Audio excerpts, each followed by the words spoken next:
best, paano nga ba mag-edit ng videos na may phone frame? Yan katulad neto using CapCut application. Ayan, kung makikita nyo, merong phone frame yung design ng ating videos mga best. Sobrang ganda neto. Kung nabuboringan kayo sa inyong edit ngayon, eto na, para sa iyo to. Kaya kung gusto mong malaman kung paano ito gawin, tapusin mo tong video na to dahil ituturo ko sa inyo. Let's go! So, open mo lang yung CapCut editor. And then, syempre, new project. Pili ka ng picture na magiging background mo. Depende sa'yo, ikaw na ang bahala.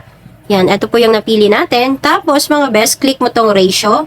Dapat, mga best, nasa 9:16 siya. Okay, yan po yung sukat niya. I-move mo lang or i-adjust mo lang siya. Yan, para mag-fit siya. Katapos niyan, click mo tong overlay. So, ngayon, ito na yung time na pipili ka ng video na ilalagay mo sa frame. Add lang natin. So, ito na siya. Yan, pwede mo siya i-adjust muna. So, ngayon, click mo yung sticker. Hanapin mo ang frame.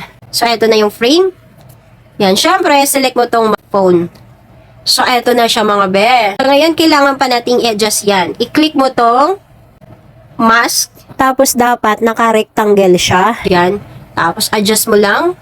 Okay? Adjust mo lang hanggang sa mag-fit. So, yan. After mo siyang ma-adjust, okay na siya. O, ganun lang kadali mga best. So, ayan, gawin nyo na mga best dahil sobrang bilis lang naman gawin nito gamit ang CapCut application. Kaya kung nagustuhan mo itong video na to, huwag mong kalimutang mag-share, mag-like sa ating video, at syempre, follow mo na rin ako para updated ka sa next video na aking gagawin. Yun lang, bye-bye!